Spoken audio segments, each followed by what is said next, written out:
Welcome to Real Inside Sales Talk with Mark and Jason, episode 10.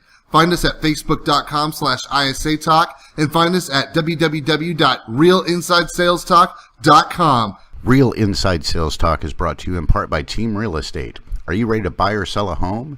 Give Team Real Estate a call. You're going to get a client-centered customer service experience from start to finish. Team Real Estate is only a phone call away, 8 a.m. to 9 p.m., 7 days a week, no recordings, only real people. Call them at 417-319-1000. That's Team Real Estate, 417-319-1000. And find them on the web at teamre.com and teamrespringfield.com. Jason, how are you tonight? I am wonderful, Mark. How are you, my friend? Man, I'm pumped up. Why are you pumped up? Man, I had a good sales day today. Did you really? I did, yeah. I went in, smashed out a few appointments, got a few people to list some houses, got a couple things under contract. It's a good day. Sweet. So you closed a lot of deals today. Well, I should say we did because me and my partner did. Yeah. But yeah, overall, it's a team effort. Well, and that makes a good point because not everybody considers the whole team. A lot of people are out for themselves. Yeah, the more people you have to support you, the more deals you can throw down in a short amount of time. I mean, that's the whole goal of the team. That is the whole goal. And folks, thank you for listening to episode 10 of Real Inside Sales Talk with Mark and Jason. Today we're going to talk about some things like expanding your sales opportunities, how to weigh some risks, Mark. We're also going to get into how to kind of fight complacency. So to kick people off, I think this is going to be landed on a Wednesday, so I think this is like a midweek kind of a podcast. We're kind of at the hump, day, so to speak. Mm-hmm. So we have a great start. We get to the middle. We kind of hit, a little bit of a roadblock. What do? We just keep pushing through it. Shit's going to happen. You just got to be able to roll with it. Roll with it. Exactly, man. And that's what you have to do. You have to keep rolling, pushing forward, no matter what it is, no matter what your business is, no matter what you're doing out there every day. Keep fighting. Keep making those pitches. Keep practicing those scripts. Keep focused on those goals, long-term, short-term, mid-term, near-term, daily activities. Do it all and you're going to be successful. Yeah, get out there and door knock when you don't want to. Door knock in the rain. They might be more impressed. They will be. They will be a lot more impressed. I am a lot more impressed when people door knock me in the rain because it's like...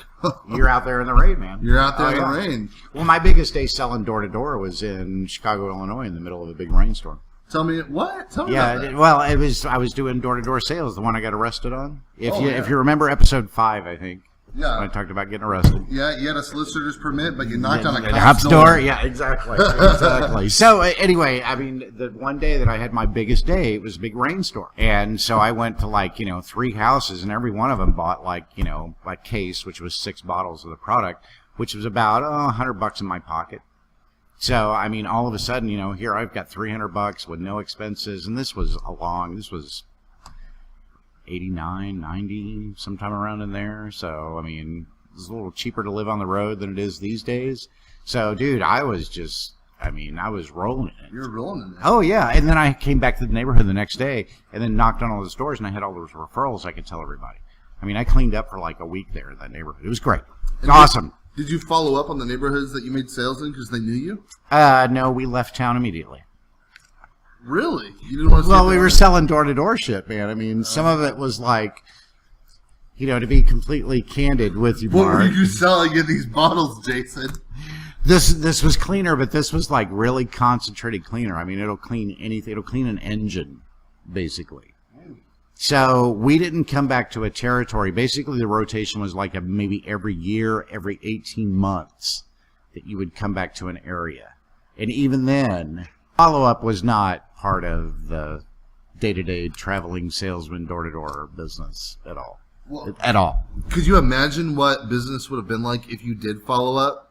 I mean, they know you. They've already met you in person. How do you think that may have affected the money that you made? Well, and that's just it, is they would call, and that was the genius of the guy who owned the operation, because if they needed a refill, there was a number on the bottle for them to call. But you would make money on that. He would. Yeah, he would make money. I mean, it was this traveling circus of people that were like 19 to 25. Yeah. They just went city to city, door knocking. I mean, it was a lot of fun. Yeah, a lot of fun. I mean, we were, roofers. Oh, yeah. Oh, yeah. And so, I mean, it was a blast. And I would encourage anybody, if you get that experience to travel and do door-to-door sales, take it. You will have the time of your life. I guarantee you. You will, yeah. You'll make a quick buck. You'll see some stuff you don't normally see. You'll expand your horizons. You'll meet people you would normally never run across. Plus, especially different sales tactics, because a lot of these are good salesmen to be able to. One, you got to be able to knock on a door, dude, and get somebody to listen to you within like 10 seconds. Hi, my name is Door Shuts. Exactly. Or they don't Get even the hell open the off door. my Yeah, lawn. exactly.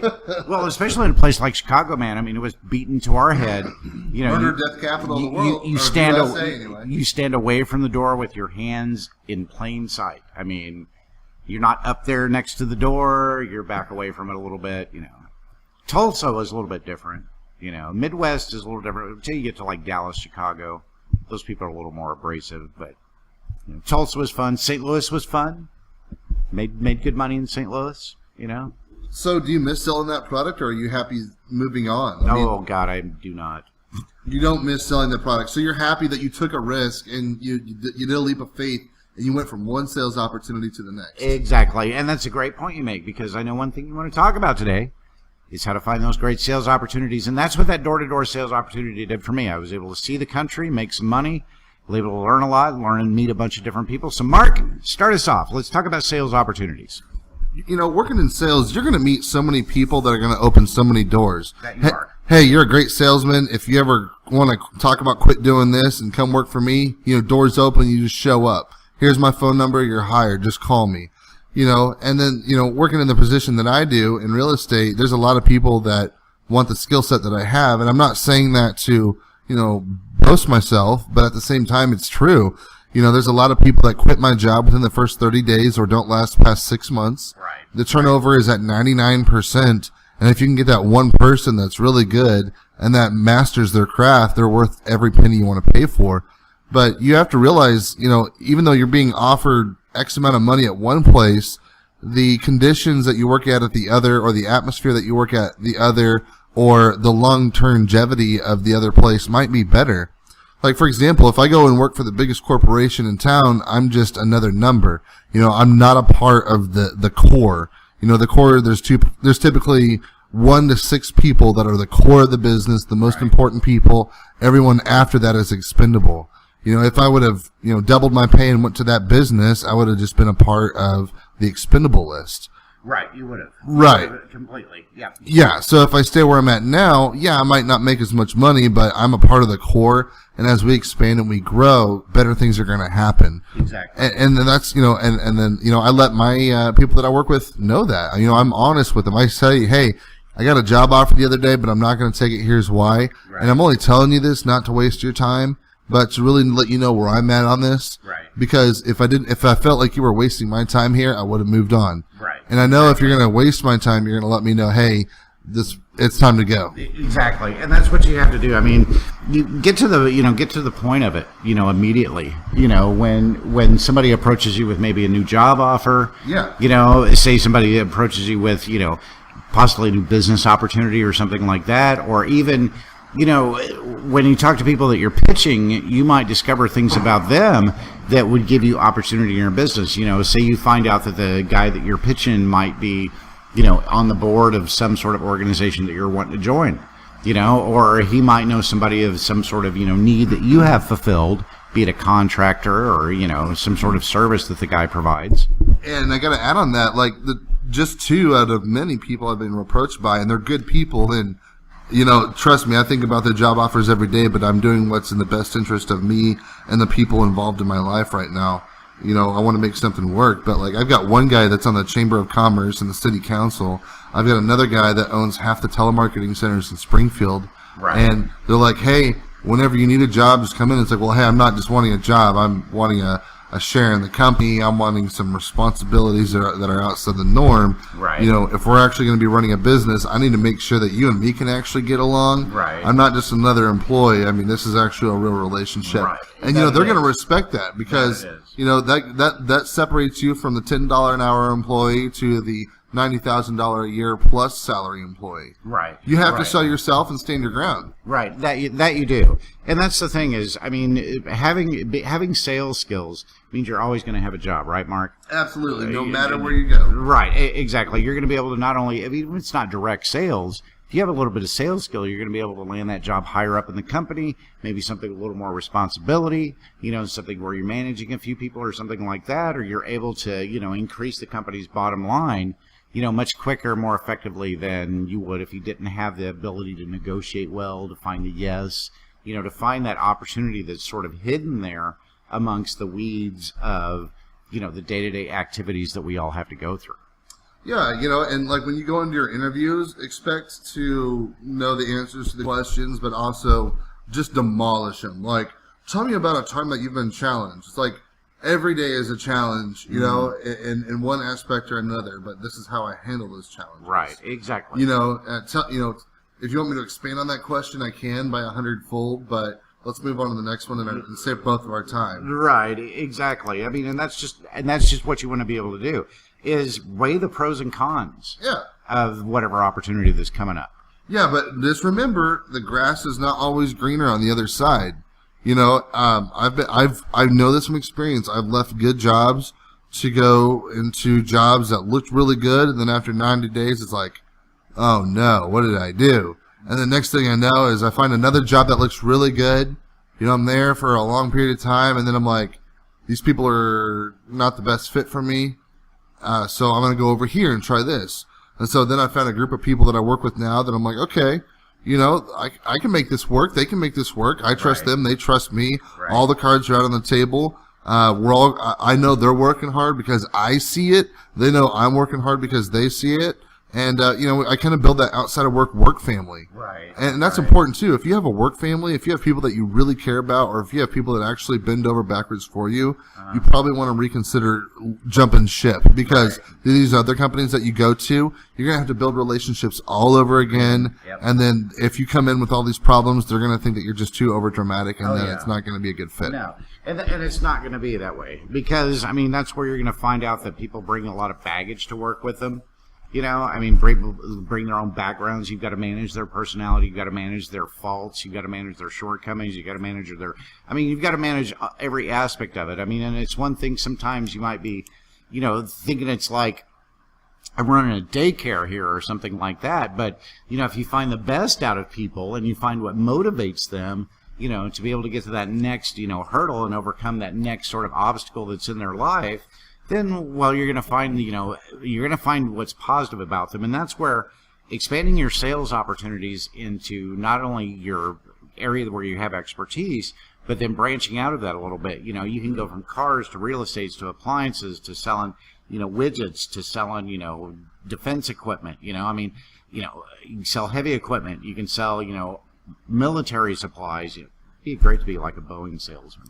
Yeah, and there's all different types of sales. And also look at selling in other cities that you don't work in. See what work-from-home jobs are going to be good for you. For example, let me tell you a personal story. Like, I do a lot of appointment setting for real estate in Missouri. I do it for Springfield and Kansas City and everything around an hour in both cities. Right. And I'm also a licensed real estate agent as well. And I've done, lots of telemarketing and customer support and tech support and service after sales. I've done it all. Door to door.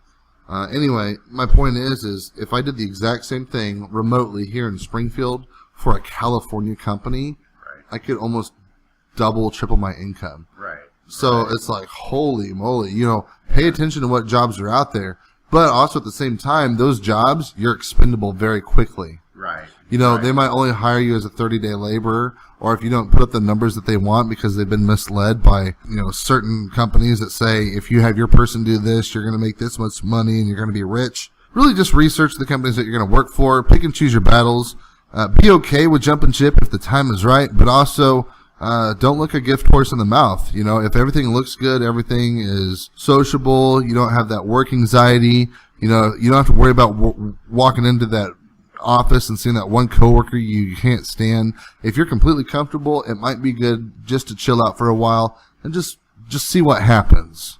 And if your paychecks aren't going up and you're still working just as hard, it might be time to really take a look and see what's going on at that point.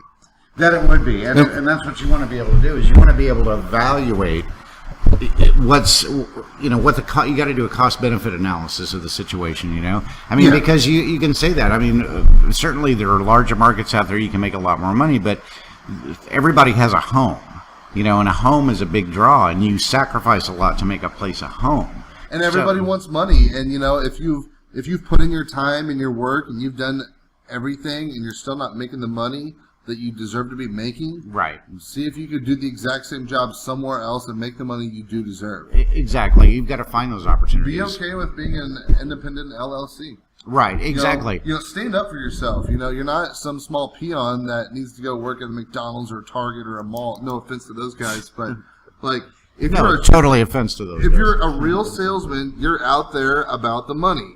And, if a job is going to offer you X amount of money, why not take it and try it? Right. Because if that job fails, you've only got a million other sales jobs that you can try and do. Yep, exactly. I mean, you're exactly right. Because you've got to don't sell yourself short. And I'm a big advocate of this. Yeah. A lot of employees I come across, it's like, look, man, if you're good at math, if you're good at doing this, then, look, you're going to be, if you're good at doing this, leverage your skill to do something to better yourself, to improve your income, to improve your station. Don't just get stuck in a rut. You've got to find those opportunities, and if they are better in the long run, weigh those pros and cons, because, we all have family, and we're all rooted somewhere. We all have bills. I mean, This is a big decision. You don't just go and quit your job and say... No, you don't. You don't just apply to one company and say, okay, I'm going to lose everything and just go to this company. You want to apply to maybe 5 or 10 different companies and just try to sell them, because one of those 10 companies is going to pay you either A, what you're worth, or B, more than you're worth. Right. And imagine that. Exactly.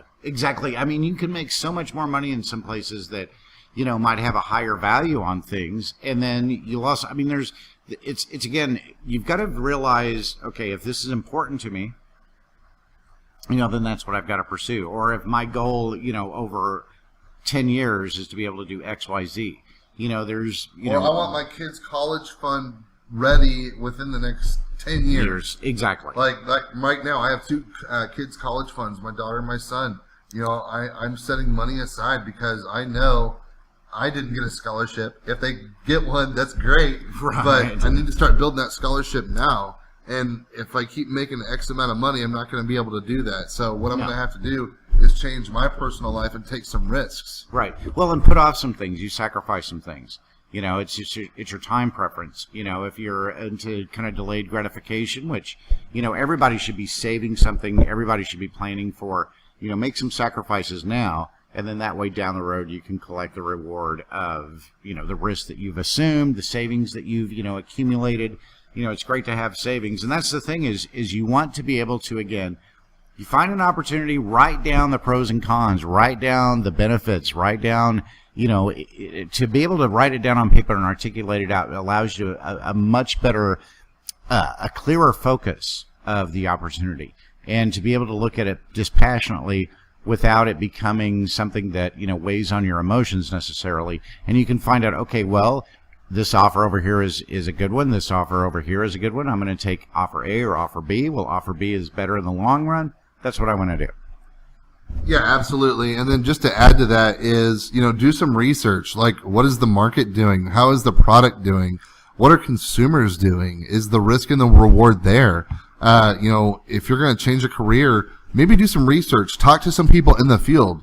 Feel free to reach out. Say, hey, look, I've been doing this the last 20 years. I've been doing this the last 5 years, 3 years even. Right. I want to know more about what you're doing because I'm really interested. I'm not looking to steal company secrets, but just tell me about what you do because I truly am interested. Exactly. And you know what a good manager is going to do, especially someone that hires people? Right. They're going to give them all the best information because that might become the best employee you ever had. Yeah. And no, go ahead. I was just going to say, if you listen to episode 9, we talk about how to hire good employees. Yep. And that just goes back to what we're saying. If you have someone who is eager to learn and that puts out to work or puts out the work, hire them. Right. If some guy comes to me and says, Mark, I've been working at a gas station the last 15 years of my life. Right. I listen to your Real ISA talk all the time. I want to talk about how you make money and how I can get rich doing it. Exactly. And that's what you've got to do is you've got to find those opportunities out there. Again, they're all over the place. You can do anything. I mean, you can find opportunities online. You can find opportunities at the store next door. You can find opportunities at the business next door. Next time you go to that networking group, that networking function, that mixer. Find some good opportunities, connect with people, talk to people, ask them how things are going in their industry, and they're always going to give you some advice. Wait, you want to grab a drink? Okay, so let me ask you this. You're in sales and you have to sell. What do you sell and how do you get the leads? Right. Okay, well, how do you convert those leads? Well, how do you get paid off those leads?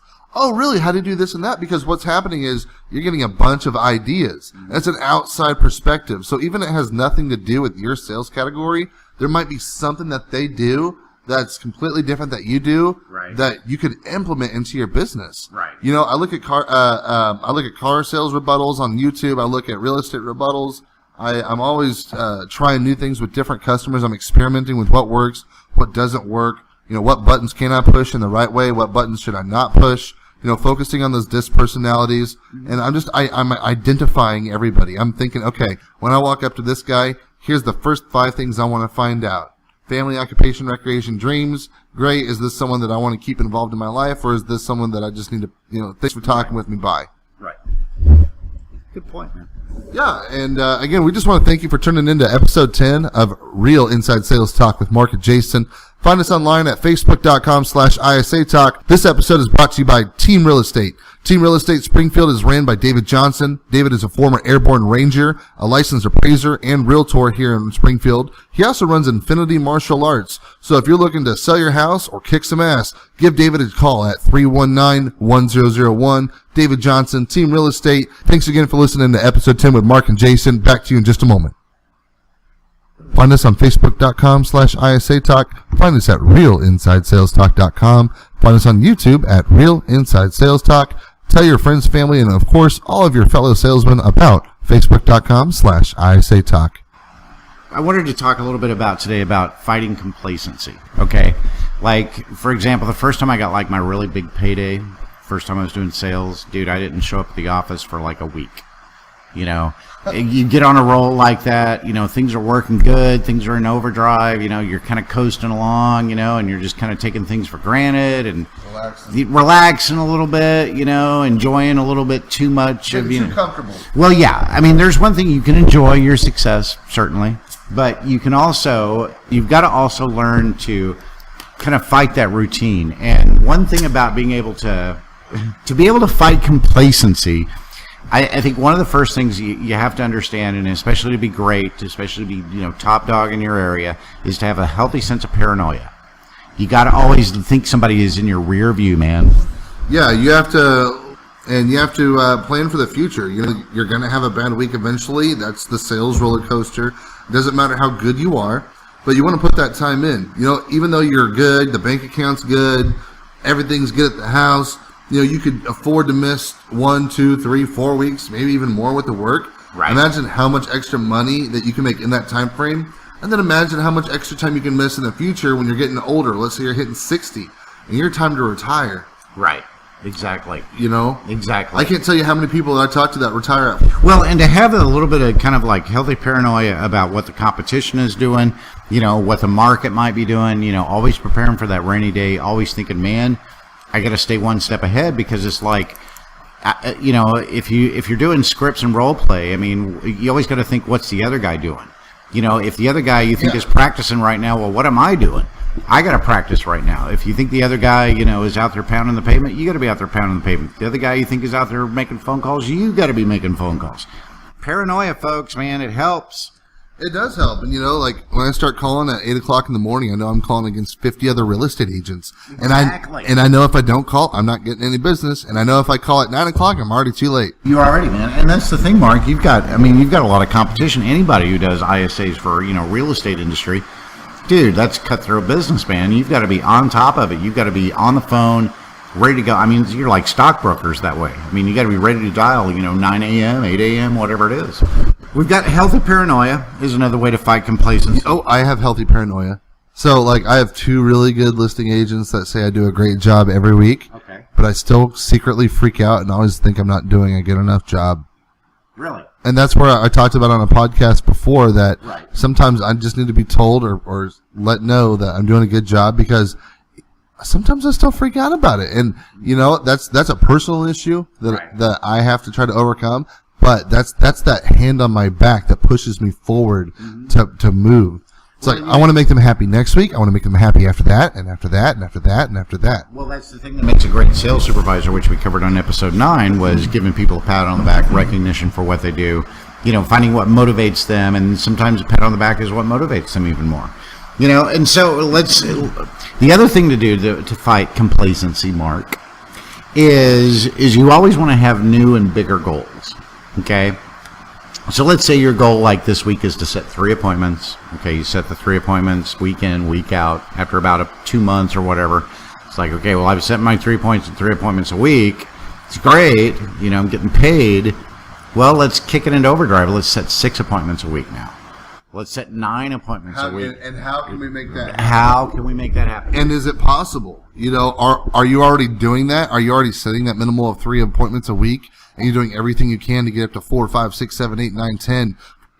Sometimes just to get 4 or 5 can be difficult. Oh, yeah. And it's not that it's just the market. That's getting a listing in certain areas can be difficult. Well, sometimes there's a saturation of people in the market. You've got a lot of real estate people out there. That's 1 in 10 people's a licensed realtor. Yeah, you've got a lot of real estate people out there, and some of them know people. Some of them, do lead generate. Some of them, do make a lot of calls. And 50% of those agents are part time, and then 5 out of 10 real estate agents do not renew their licenses within 2 years because they give up. They realize how difficult it is, and they give up. Well, yeah, and also, then you run into the people that deal with those people that quit or they're unprofessional, and then they hate you because they had a bad experience with another realtor. Right. So then you got to win them over. Right. Like, hey, look, I get it. Let me tell you how I'm different, and it's because I do stuff differently that I'm in this position now. Right. If I was going to give up on real estate, I would have done it a long time ago. Well, exactly, and it comes to a thing where you've got to realize you're also going to want to. You've got to figure out. Look, I've got some customers on my client list that just are nothing but a waste of time, and they're low margin people. I don't make anything off them really. If I do, it's insignificant to my overall earnings each year. Well, that's the thing is, you've got to be able to, though, at some point draw the line and say, okay, I'm cutting this guy loose. So you want to dump some customers, but then also you want to make sure that you've got benchmarks for your team.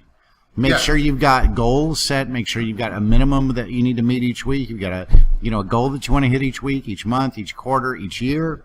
Yeah, like for the buyer's agents and listing agents in our real estate office, they have to have a minimum of 30 recorded conversations a day. 30 recorded. They have to have it recorded because otherwise they could just sign a piece of paper and say they made their phone calls and you'll never know. Right. But if you can track it, and then also you can listen to the recordings and find out, okay, this agent is making their calls. Do we need to train them better? Do we need to? Is it our leads? Right. What's going on? What's the pitch? Why are they not getting the business? And we're not saying 30 phone calls. We're saying 30 contacts. And there's so many real estate agents out there that are like, oh, I called 100 people, but it's like, yeah, but your top 2 says 2 people. Yeah. And the first person was a do not call, and the second person was a wrong number. Was a wrong number, yeah. So go ahead and load up another 300 more. Yeah, exactly, and keep calling. Hold them accountable. And if they're not willing to do it, then it's not cut out for them. Well, and that's where you've got to have, especially on a team like that, especially with accountability, benchmarks, and everything, everybody does it.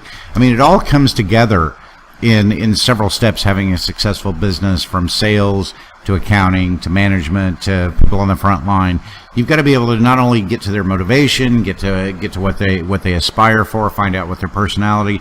There's a combination of factors that makes all of that work. And that's why when you have those benchmarks, those kind of bottom lines for each department, each specialty, everybody knows where they are moving forward. Any industry that you have a bare minimum that you have to maintain, a minimum standard that you have to maintain. And so finally, what I want to do with the last little bit about, talking about complacency here, and this is something Mark and I are big subscribers in, is to always remember to have fun. You've got to have fun, man. Yeah, make your work environment fun. That's just it. You've got to have fun with people. You've got to have fun on your team. You got to go out for those Friday, work sessions. Cut the drama. Don't spread drama in the office. Right. Make sure keep it professional. Yeah. Well. Well, and the other thing, the final thing, I lied to you guys. I'm sorry. I'm a salesman.